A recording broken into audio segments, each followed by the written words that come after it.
The breaking point.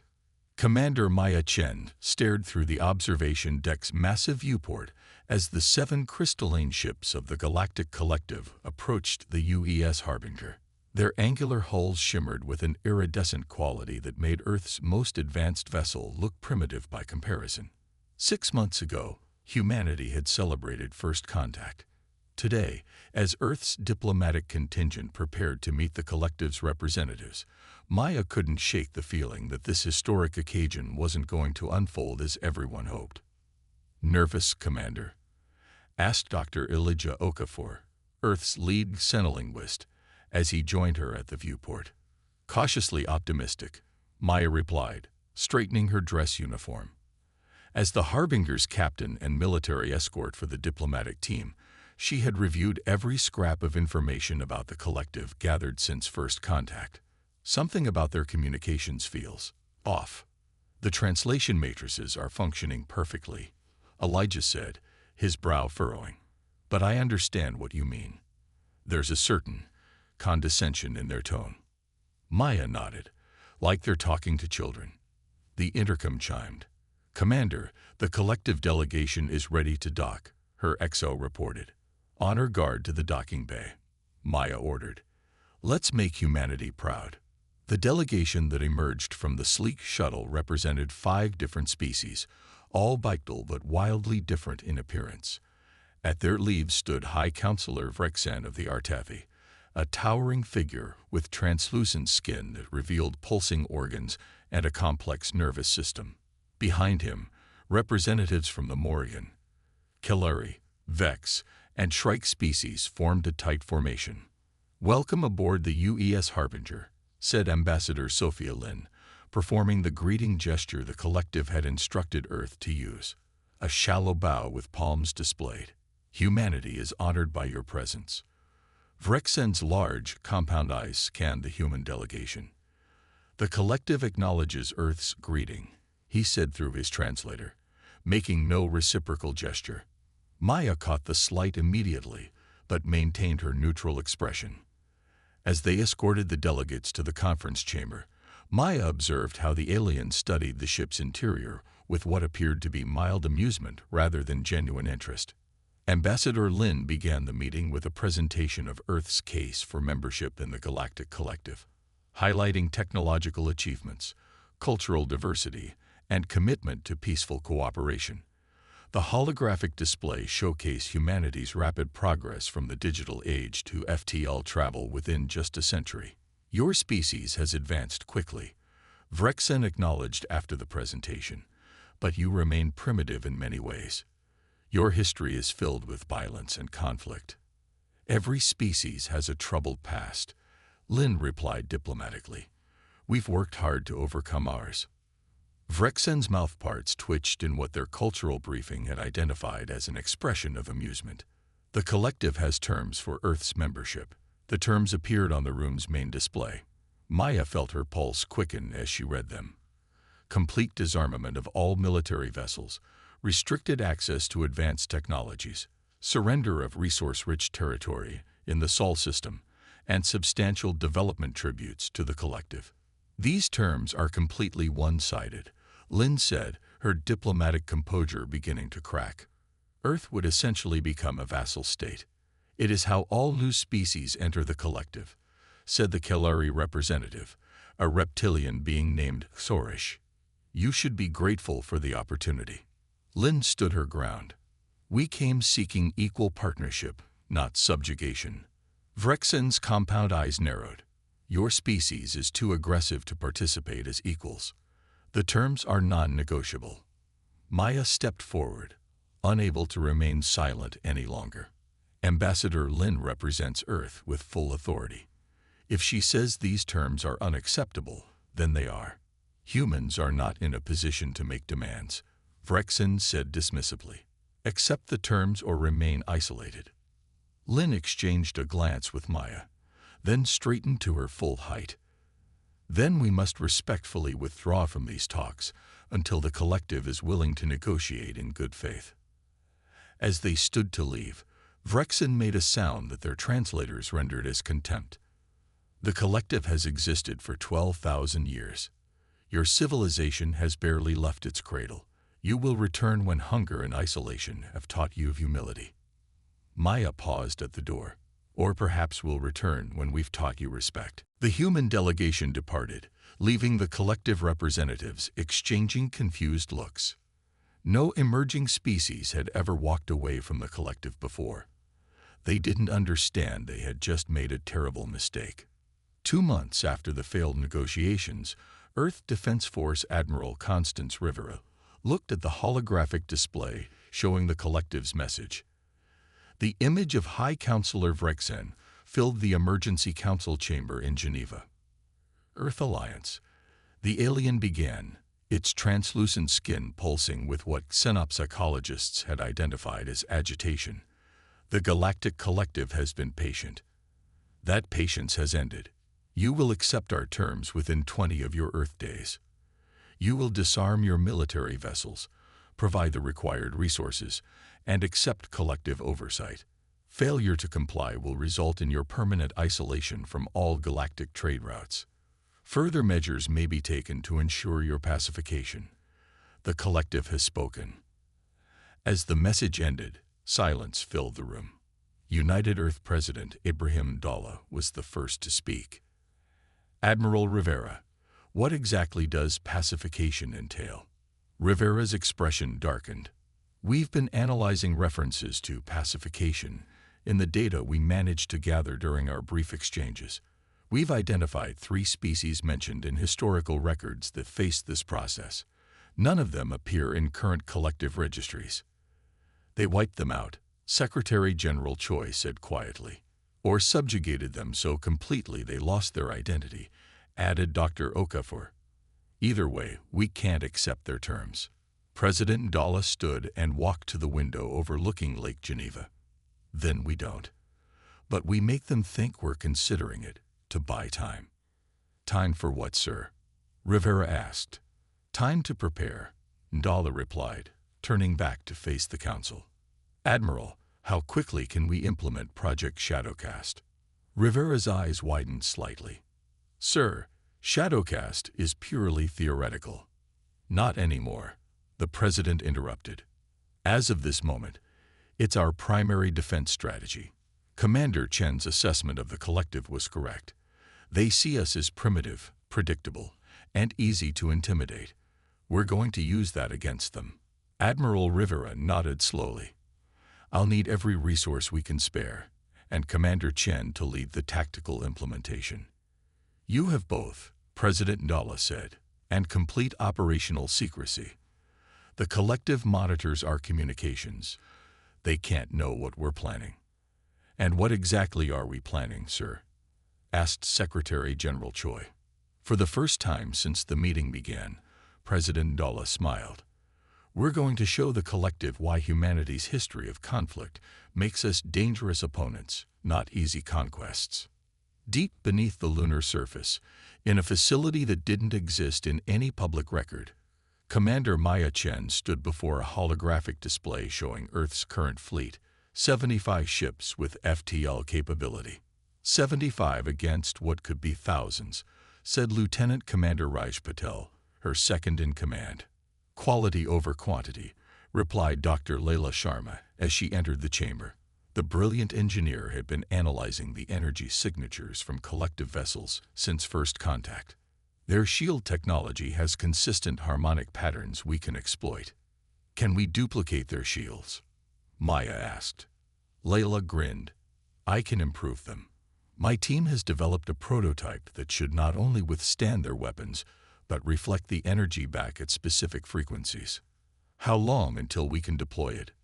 6 weeks for the prototype, 3 months for full fleet integration. Maya frowned. The collective's deadline is in 20 days. Then we need to stall them, Leila said simply. On Earth, President Dalla approved a careful diplomatic strategy. Through back-channel communications with the Vex, a minor collective species that seemed less hostile toward humans, Earth requested clarification on various terms, sent long-winded responses, and generally appeared to be slowly moving toward acceptance. Meanwhile, beneath the lunar surface and in hidden shipyards throughout the asteroid belt, The largest military mobilization in human history was underway. Admiral Rivera established what she called Operation Ghost Fleet, ships operating in stealth mode, using technology designed to evade collective scanning. On the 19th day of the collective's ultimatum, President Ndala addressed the United Earth Assembly. For 2 months, we have attempted to negotiate with the Galactic Collective in good faith. For 2 months, they have offered us nothing but threats and demands. Today, I formally reject their terms and withdraw Earth from all diplomatic relations with the current collective leadership. Across the galaxy, in the Grand Collective Chambers, High Counselor Vrexen received the message with disbelief. "Impossible," he muttered. "They cannot be this foolish." The Morrigan commander, Krell, approached. "What shall we do with these humans?" Vrexen waved dismissively. "Send a demonstration force. Nothing too large. We don't want to waste resources, just enough to show them their place." What the collective didn't know was that humans had been studying their every move. The massive lunar underground facility hummed with activity. Engineers and workers moved with purpose through the cavernous space, where there had been empty rock 4 months ago. Now stood the framework of Earth's largest hidden shipyard. Dr. Sharma walked alongside Maya, gesturing toward the enormous vessel taking shape before them. "We're calling her the Defiant," Lila said proudly. First of her class, and nearly complete. The ship was unlike any Earth had built before. Its sleek hull incorporated elements of collective design that Earth scientists had observed and improved upon. But it was what lay beneath the surface that made Lila most proud. "The shield technology is ready," she explained. "We've not only duplicated the collective's approach but enhanced it. Their weapons are calibrated to overcome their own shields. Ours operate on a modified frequency they won't expect." "And the weapons systems?" Maya asked. Layla's smile widened. "Based on their own technology, but with a twist. They won't know what hit them." On Earth, everything appeared normal. Official broadcasts discussed the benefits of joining the galactic community. Public buildings displayed collective symbols as gestures of goodwill. Every transmission Earth sent was designed to be intercepted by collective monitoring systems. In reality, Earth was preparing to demonstrate why underestimating humanity would be the collective's gravest mistake. The response. The collective demonstration force emerged from FTL at the edge of the solar system. 7 warships, each 5 times larger than Earth's biggest vessels. They moved in perfect formation, their crystalline hulls gleaming against the blackness of space. Commander Tezil of the Artathi stood on the bridge of the lead ship, the Inexorable Judgment. She looked at the display showing the small blue planet in the distance. "Scan for Earth defensive positions," she ordered. Her second-in-command, Sub-Commander Kelrin, looked confused after checking the readings. "Commander, I'm not detecting any defensive positions.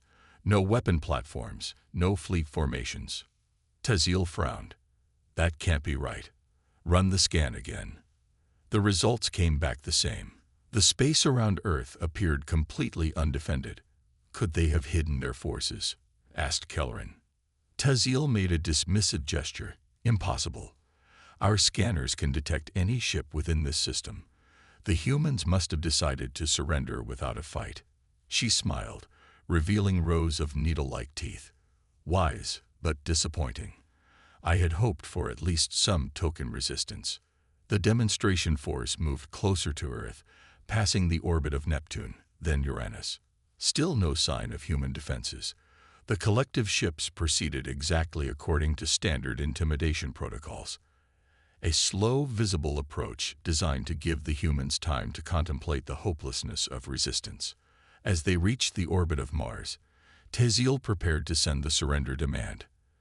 That's when everything changed. On the bridge of the Defiant, hidden behind Mars' smaller moon Deimos, Commander Maya Chen watched the collective ships approach. "They're following the exact course our intelligence predicted," said Lieutenant Commander Patel, standing beside her. "Standard intimidation approach." Maya nodded. "They're so confident they don't even consider the possibility of a trap." She turned to her communications officer. "Signal the Ghost Fleet. Execute Operation Phantom Strike. Throughout the solar system, 15 Earth vessels dropped their stealth fields. They had been positioned strategically, waiting for this moment. The collective ships suddenly found themselves surrounded. On the inexorable judgment, alarms blared. "Commander," Kelrin shouted in disbelief. Multiple ships appearing on scanners. They were already here. Taziel stared at the display in shock. "Impossible. Our scanners would have detected." Her words were cut off as the first shots from Earth's ships hit the collective vessel's shields. To Taziel's horror, the impacts caused significantly more damage than they should have. "They've modified their weapons," she shouted. "Evasive maneuvers. Call for reinforcements." But the Earth ships had been positioned perfectly. Each collective vessel faced attacks from multiple directions. The battle had been meticulously planned. Maya watched as the Earth ships executed their attack runs with precision. "The collective expected us to follow conventional tactics," she said. "They never considered we might study their methods and develop countermeasures." The Defiant moved out from behind Deimos, powering up its main weapons. The massive battleship dwarfed the other Earth vessels, though it was still smaller than the collective warships. "Target the inexorable judgment," Maya ordered. "Let's introduce ourselves properly." The Defiant's main cannon fired a lance of blue energy that cut through space. When it hit the collective flagship's shields, they flickered and partially collapsed, exactly as Dr. Sharma had predicted. The Earth weapons were calibrated to exploit the weaknesses in collective shield technology. 6 of the 7 collective ships were quickly disabled or destroyed. Only the inexorable judgment managed to escape, its hull damaged and systems failing. Commander Taziel had only one goal now: return to collective space and report what had happened. As the damaged collective ship limped away, Lieutenant Commander Patel turned to Maya. "Should we pursue, Commander?" Maya shook her head. "No. Let her go. Let her tell the collective what happened here. Let them know this was just the beginning." On the inexorable judgment, Taziel stared at the tactical display in disbelief. Her demonstration force, ships that should have easily overwhelmed any resistance from a primitive species, had been decimated in minutes. "How?" she whispered. "How did they do this?"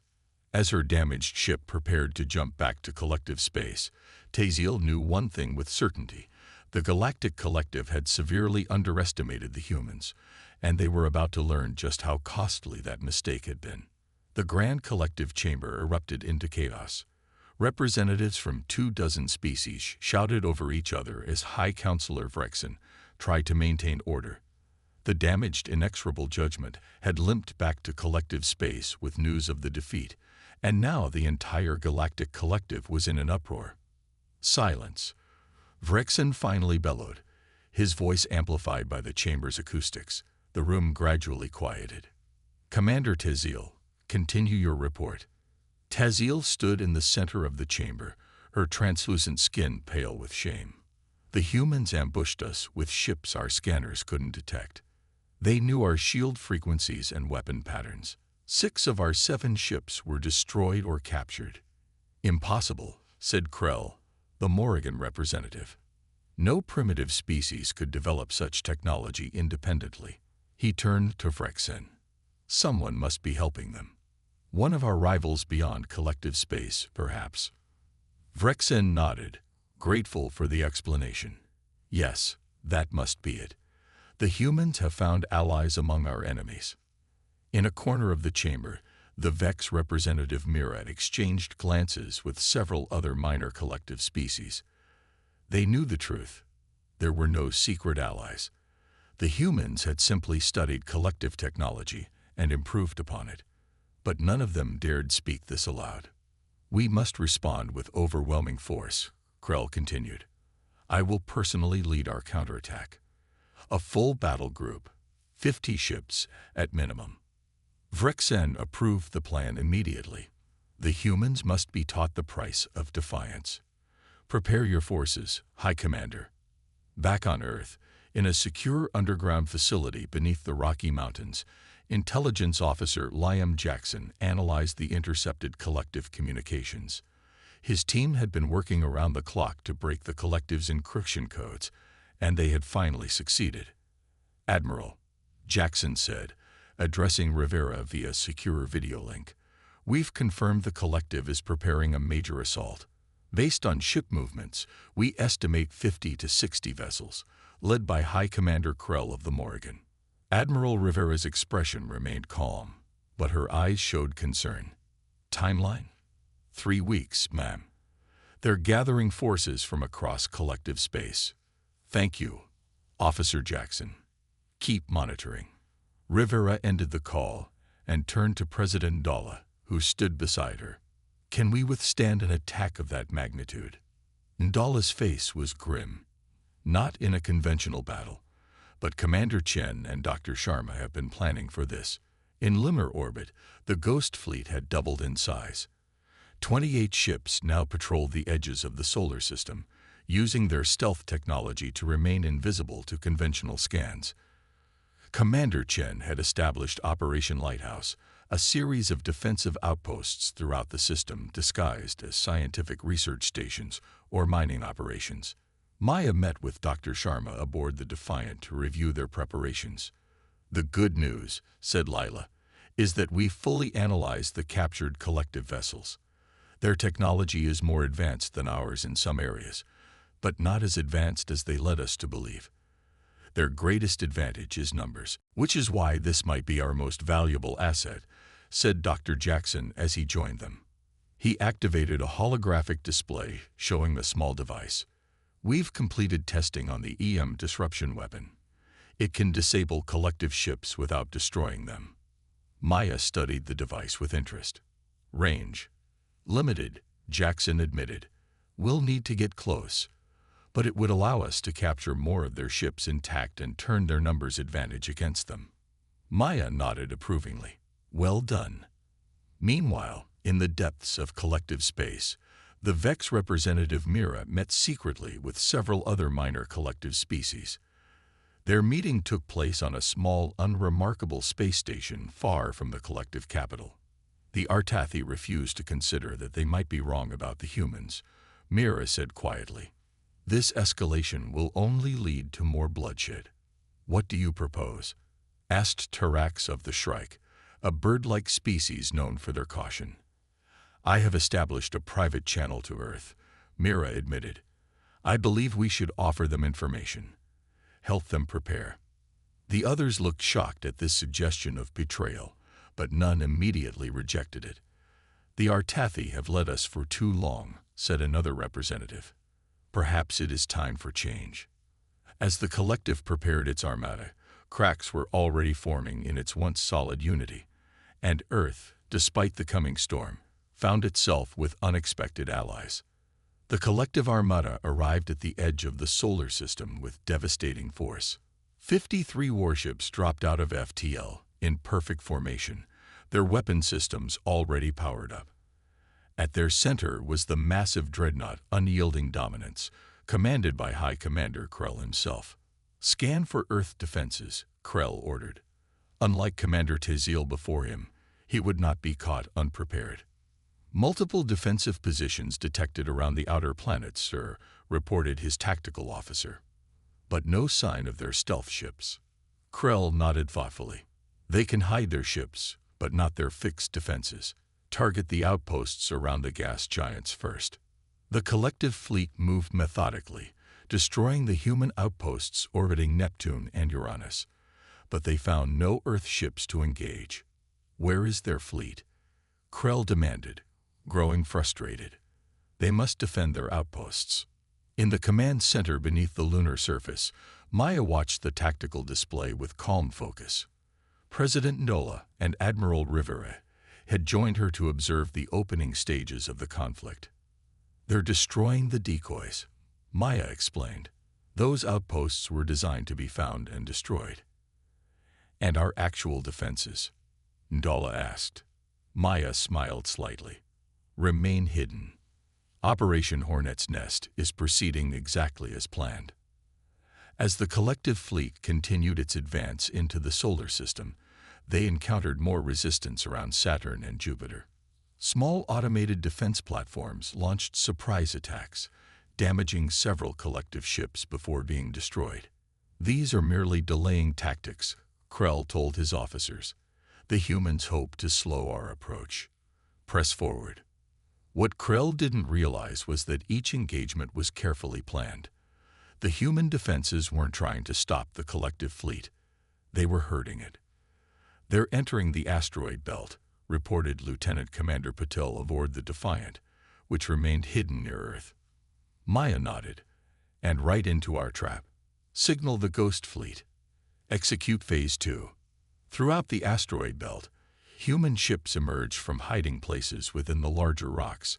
Rather than engaging directly, they struck quickly and disappeared again, using the dense field of asteroids for cover. On the unyielding Dominance, alarms sounded as collective ships reported attacks from multiple directions. "They're using the asteroids to mask their approach," Krell realized. "Spread the fleet out. Don't let them isolate our ships." But that was exactly what the humans wanted. As the collective fleet dispersed, they became vulnerable to the carefully prepared Hornet's Nest ambush zones. Each zone contained hidden weapon platforms and mines specifically calibrated to collective shield frequencies. In the chaos of the asteroid field, several collective ships were disabled by the new EM disruption weapons. Earth boarding parties, using specially designed armor that made them nearly invisible to collective sensors, captured 3 vessels intact. High Commander Krell watched in growing horror as his carefully organized formation disintegrated into scattered groups fighting for survival. 22 collective ships had already been destroyed or captured, and the humans had barely revealed their main fleet. "Fall back," Krell finally ordered. "Regroup at the Mars orbital line." But as the remaining collective ships retreated from the asteroid belt, they encountered the full might of Earth's Ghost Fleet, now 40 ships strong, including captured and repurposed collective vessels. At their center was the Defiant, its enhanced shields glowing with energy as it absorbed and redirected collective weapon fire. "This is Commander Maya Chen of the United Earth Defense Force." She broadcast on all collective frequencies. "Your ships are surrounded and outmatched. Surrender now, and you will be treated according to Earth's laws of war. Continue fighting, and you will be destroyed." On the unyielding Dominance, Krell stared at the tactical display showing the human fleet surrounding his remaining vessels. How had it come to this? How had a species they dismissed as primitive outmaneuvered the mighty collective? As if reading his thoughts, Maya continued, "You made a critical error, High Commander. You judged us by our technological development alone. You never considered that our history of conflict might have taught us something your 12,000 years of dominance didn't. How to think like the underdog. How to use an enemy's strength against them. How to win when outmatched." Krell knew he was defeated. With less than half his fleet remaining and no way to escape the human trap, he had only one option. "This is High Commander Krell of the Galactic Collective. We surrender." 6 months later, Maya stood in the observation lounge of the Defiant, watching as ships from across the galaxy arrived for the first meeting of the new Galactic Concord. After the Battle of the Asteroid Belt, as historians were already calling it, the Galactic Collective had fractured. The Vex, Shrike, and 7 other minor species had broken away, forming a new alliance with humanity. The Artathi and their closest allies remained isolated, their power significantly diminished. "Quite a view," said a voice behind her. Maya turned to see Mira, the Vex representative who had secretly aided Earth during the conflict. "I never imagined I'd see ships from so many worlds gathered peacefully in Earth orbit," Maya admitted. "The old collective had grown stagnant," Mira said. "Your species reminded us that progress requires challenge, even conflict sometimes." President Dalla joined them, extending a hand to Mira in the traditional human greeting, a gesture the Vex had adopted enthusiastically. "The first session of the Concord begins in an hour," he said. "Are we ready to make history?" Maya smiled as she looked out at the gathered ships, not just Earth vessels, and those of their new allies, but observers from dozens of independent worlds curious about the species that had broken the collective's millennia-long dominance. They thought our history of conflict made us dangerous and unpredictable, Maya said quietly. They weren't wrong, but they never understood that the same history taught us the value of true cooperation among equals. The moment humans left the table, Mira observed, everything changed. As they turned to leave for the inaugural session, Maya took one last look at the assembled fleet. The Defiant now flew alongside ships from worlds humans hadn't even known existed a year ago. And this was just the beginning. The galaxy would never be the same again. Because when humanity had been offered the choice between submission and isolation, they had chosen a third path, one that the collective, in all its ancient wisdom, had never even imagined possible.